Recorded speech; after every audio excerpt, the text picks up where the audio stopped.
Assalamualaikum warahmatullahi wabarakatuh. Perkenalkan, nama saya Miftahul Huda. Kali ini saya akan mereview 3 artikel jurnal kategori produksi, distribusi, dan juga konsumsi. Let's go. Baik, yang pertama adalah kategori produksi dengan judul Pesan Dakwah dalam Program Televisi Muslim Traveler Nets yang ditulis oleh Muhammad Denwijaya, Siti Sumijati, dan Uwais Fatoni. Untuk data jurnal yaitu volume 5 nomor 1 tahun 2019 halaman 97 sampai 114. Diterbitkan oleh UIN Sunan Gunung Jati, Bandung dengan ISSN 20863268. Ya, jadi penelitian ini membahas tentang pesan dakwah yang ada pada program televisi Muslim Traveler Nets. Pesan yang dibahas disesuaikan dengan fungsi media, yaitu informatif, persuasif, dan hiburan. Jurnal ini dilatar belakangi oleh peran media, terutama televisi, yang bisa menjadi alternatif untuk menyebarkan pesan dakwah melalui program-programnya. Penggunaan media televisi tentunya sebagai bentuk dakwah dalam mengikuti perkembangan zaman yang ada. Seperti halnya program Muslim Traveler Nets, yang membahas tentang bagaimana Islam bisa berkembang, bagaimana syiar Islam, dan juga bagaimana kehidupan muslim di negara-negara yang mayoritas non-muslim sekaligus suka duka mereka di negeri tersebut. Muslim Traveler juga menjelaskan bagaimana negara-negara mayoritas non-muslim mulai memahami Islam.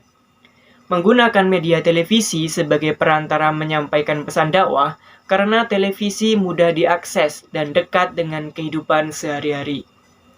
Penelitian ini menggunakan metode analisis isi kualitatif, di mana dalam proses pengumpulan datanya melalui tahap coding sheet yang dilakukan oleh 2 coder untuk mencari persamaan data yang sesuai dengan objek penelitian. Setelah data dikumpulkan, selanjutnya data dianalisis dan ditarik kesimpulan sebagai hasil penelitian. Ya, untuk teori utama, penelitian ini menggunakan teori komunikasi massa. 4 fungsi komunikasi massa meliputi fungsi to inform, to educate, to entertain, dan to influence. Hasil penelitian jurnal ini menjelaskan bahwa pesan dakwah informatif yang terdapat pada program Muslim Traveler Nets banyak menjelaskan tentang sejarah masuk dan berkembangnya Islam di mancanegara, lalu mengenai syiar Islam yang dilakukan warga muslim, baik lokal maupun warga negara asing, dan juga informasi tentang tempat-tempat yang menyediakan makanan halal. Pada pesan dakwah persuasif, berisi ajakan untuk mau mengamalkan dan menerapkan syariat Islam dalam kehidupan sehari-hari, seperti menggunakan hijab untuk muslim perempuan, dan sebagainya.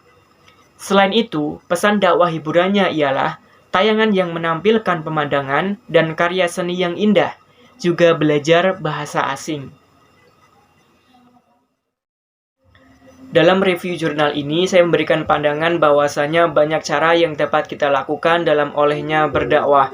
Aktivitas dakwah yaitu mengajak, memanggil, dan menyeru kepada umatnya untuk menuju kepada kebaikan, menyuruh kepada yang ma'ruf, dan mencegah dari kemungkaran, sehingga umat Islam akan selamat serta berbahagia dunia akhirat. Dalam prakteknya, kita bisa menggunakan berbagai macam cara, metode, atau apapun itu agar pesan dakwah bukan hanya dapat sampai dan diterima oleh masyarakat. Namun lebih dari itu, pesan dakwah diharapkan dapat diimplikasikan dalam kehidupan sehari-hari oleh pendengar atau audiens. Karena itulah, cara-cara unik, triks, dan model-model yang kreatif seperti program Muslim Traveler dengan konsep traveling dokumenter ini diharapkan akan lebih mengena di hati pendengar, sehingga dapat tercapai apa yang menjadi tujuan dakwah itu sendiri. Hal ini tentu mengarah pada peran media massa, yaitu untuk membentuk keragaman budaya yang dihasilkan sebagai salah satu akibat pengaruh media massa terhadap sistem nilai, pikir, dan tindakan manusia. Dan juga dampak media massa dalam sebuah masyarakat, yaitu membuat persepsi baru bahwa media massa, masyarakat, budaya massa, dan budaya tinggi secara simultan saling berhubungan satu sama lain. Untuk evaluasi pada penelitian ini adalah penelitian ini cenderung hanya berfokus pada fungsi komunikasi massa saja, yaitu to inform, to educate, dan to entertain. Menurut saya akan lebih bagus jika penelitian ini dapat meneliti lebih mendalam lagi mengenai produksi program Muslim Traveler. Misalnya, memberi tambahan pada aspek faktor yang mempengaruhi isi atau konten media, model pengorganisasian, atau hal-hal lain yang terkait. Sehingga pembaca dapat mengambil manfaat lebih banyak dari penelitian ini. Hal apa yang baru? Menurut saya, program ini dapat menyasar audiens di skala internasional karena ruang lingkup isi konten Muslim Traveler berisi liputan-liputan mancanegara dan pesan-pesan dakwah layak dikonsumsi masyarakat dunia. Hal ini baru menurut saya karena biasanya konten dakwah di televisi cenderung berfokus menyasar ke audiens dalam lingkup nasional saja. Kemudian untuk penelitian selanjutnya diharapkan dapat mengkaji lebih dalam mengenai produksi konten media dari segi yang berbeda, misalnya pengaruh atau respon masyarakat terhadap tayangan, faktor berpengaruh terhadap isi konten, dan lain-lain. Dapat pula menggunakan metode atau teori yang berbeda untuk program-program lainnya. Baik, artikel jurnal yang kedua adalah kategori distribusi dengan judul Konvergensi dalam Program Net Citizen Journalism yang ditulis oleh Rafidila Febrinda, Eni Maryani, dan Aceng Abdullah. Data jurnalnya yaitu volume 5, nomor 1, bulan Juni tahun 2017, halaman 53 sampai 68. Diterbitkan oleh Universitas Pajajaran dengan ISSN printed 23032006 dan ISSN online 24775606. Penelitian ini dilatar belakangi bahwa setiap stasiun televisi harus bersaing untuk dapat bertahan hidup, seperti halnya Net TV yang menggunakan berbagai platform media untuk menjalankan program Net Citizen Journalism atau Net CJ. Penggunaan berbagai platform media dikenal dengan istilah multi-platform dan secara teoritis dikenal dengan istilah konvergensi. Konvergensi yaitu saat meleburnya domain-domain dalam berbagai media komunikasi.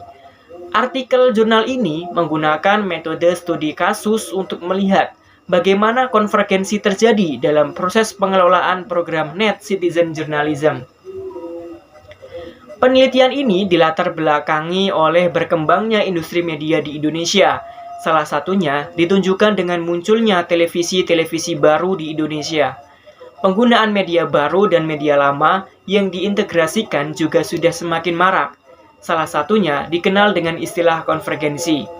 Konvergensi dikatakan sebagai saat di mana hilangnya batas perbedaan antar media. Konvergensi secara prakteknya dilakukan dengan penggunaan berbagai platform media untuk satu tujuan yang sama atau satu tujuan tertentu. Fokus penelitian ini berada pada bagaimana konvergensi dilakukan oleh sebuah media penyiaran baru, yaitu stasiun Net TV, dengan salah satu programnya, yaitu program Net Citizen Journalism. Metode penelitian ini menggunakan penelitian kualitatif dengan menggunakan metode studi kasus dengan teknik pengumpulan data berupa wawancara mendalam, observasi, dan studi dokumen. Teknik analisis data yang digunakan adalah compiling, selanjutnya disassemble data, lalu reassemble, kemudian interpreted data, dan terakhir diambil kesimpulan atau concluding. Sedangkan teknik validasi data adalah dengan triangulasi data. Teori utama dalam penelitian ini adalah teori konvergensi media dari Roger Federer. Roger Federer menjelaskan 3 domain dalam konvergensi media, yaitu domain interpersonal, domain penyiaran, dan domain dokumen. Hasil penelitian menjelaskan bahwa penggunaan berbagai platform dalam proses produksi program berita Net Citizen Journalism, yaitu tayangan TV konvensional, streaming TV, website, aplikasi Net CJ, Facebook, Twitter, Instagram, dan PET. Meskipun dengan maksud dan cara penyampaian pesan yang berbeda, penggunaan berbagai media ini tetaplah diintegrasikan untuk satu tujuan yang sama, yakni dalam rangka menjalankan program Net Citizen Journalism. Dalam prakteknya, net citizen journalism menggabungkan 3 domain, yakni interpersonal, penyiaran, dan dokumen yang sangat terlihat pada website dan aplikasinya. Konvergensi net citizen journalism terjadi pada 2 proses, yaitu proses produksi dan promosi program. Dalam review jurnal kedua ini, saya memberikan pandangan bahwasanya konvergensi mempengaruhi berbagai aspek kehidupan manusia. Penggunaan berbagai macam platform untuk satu tujuan yang sama dapat merubah pola konsumsi media masyarakat, persepsi publik, penyebaran informasi, serta literasi media. Konvergensi media menjadikan kompetisi antar media juga semakin tinggi. Berbagai perusahaan media harus berlomba dalam mengabarkan pemberitaan, sehingga selain sebagai alat penyebaran berita atau informasi, konvergensi juga sebagai ajang promosi untuk menarik audiens. Untuk evaluasi pada penelitian ini, yaitu belum menjelaskan mengenai penerapan konvergensi yang berimplikasi pada kompetensi kewartawanan. Sistem konvergensi tentu akan bertambah pada kompetensi kewartawanan yang harus menyesuaikan dengan kebutuhan distribusi yang konvergens. Jadi menurut saya, implikasi pada kompetensi kewartawanan perlu dijelaskan dalam penelitian ini. Hal apa yang baru? Konvergensi media tidak hanya memudahkan dalam pendistribusian konten berita, akan tetapi juga sebagai pelengkap terhadap isi berita, sehingga memudahkan audiens terhadap pemahaman isi berita. Jadi, hal yang menurut saya baru adalah ternyata konvergensi bukan hanya memudahkan dalam pendistribusian konten, tetapi juga sebagai pelengkap terhadap isi berita dan memudahkan audiens terhadap pemahaman isi berita. Untuk penelitian selanjutnya, diharapkan dapat dieksplor lebih dalam lagi mengenai konvergensi media, misalnya kendala atau aspek konvergensi media terhadap wartawan yang juga diulas ketika melakukan penyebaran informasi secara konvergens. Nah, untuk review yang ketiga, yaitu kategori konsumsi, dengan judul Analisis Resepsi Audiens Terhadap Berita Kasus Meilyana di Media Online, yang ditulis oleh Sofiana Santoso. Data jurnalnya yaitu volume 12, nomor 2, bulan September tahun 2020, halaman 140-154. Diterbitkan oleh Universitas Muhammadiyah Yogyakarta dengan ISSN printed 20087-085X dan ISSN online 2549563.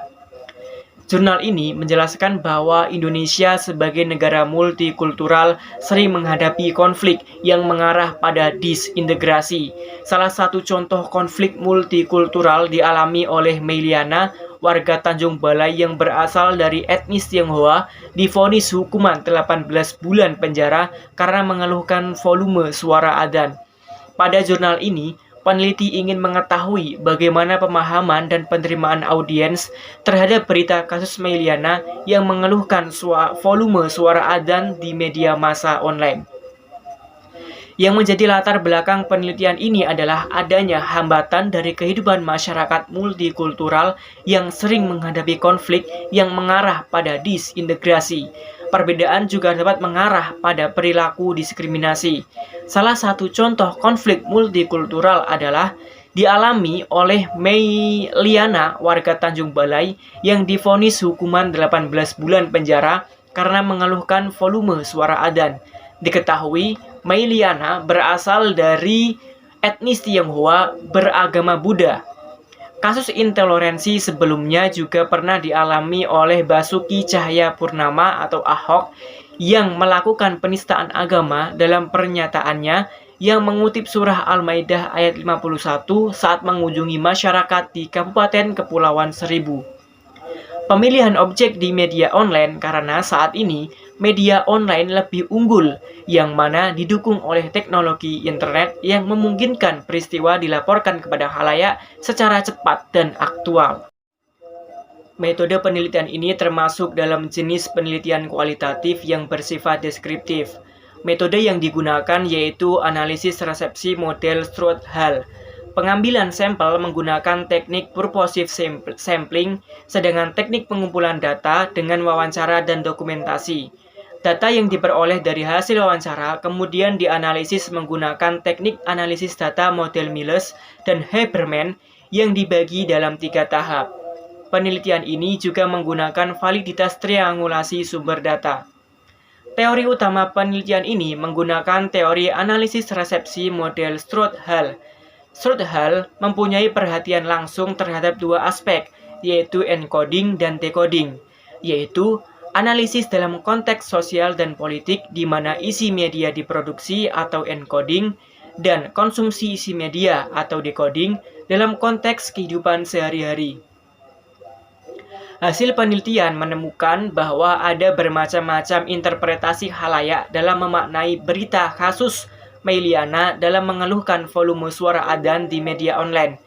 Meskipun ada salah satu informan yang meragukan Meliana terbukti melakukan kesalahan atau tidak, secara keseluruhan informan menyatakan tidak sepakat apabila kasus Meliana diselesaikan secara hukum, melainkan dapat diselesaikan secara kekeluargaan dan lebih mengedepankan toleransi.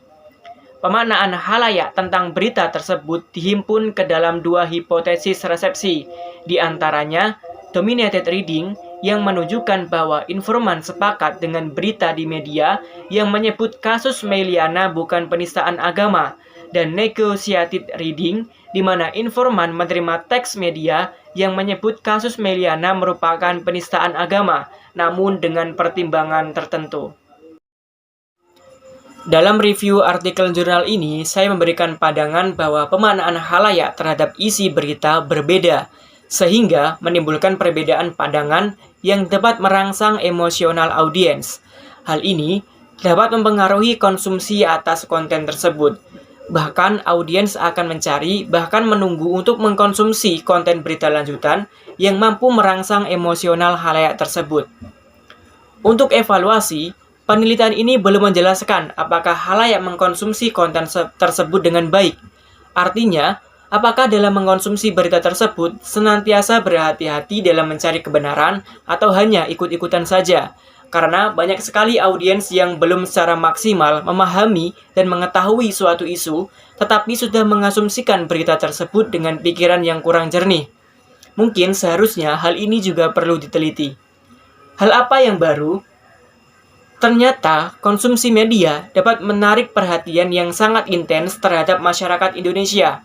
Bahkan, konsumsi media dapat menjadikan audiens seolah ikut campur atau ikut andil dalam suatu isu atau permasalahan berita.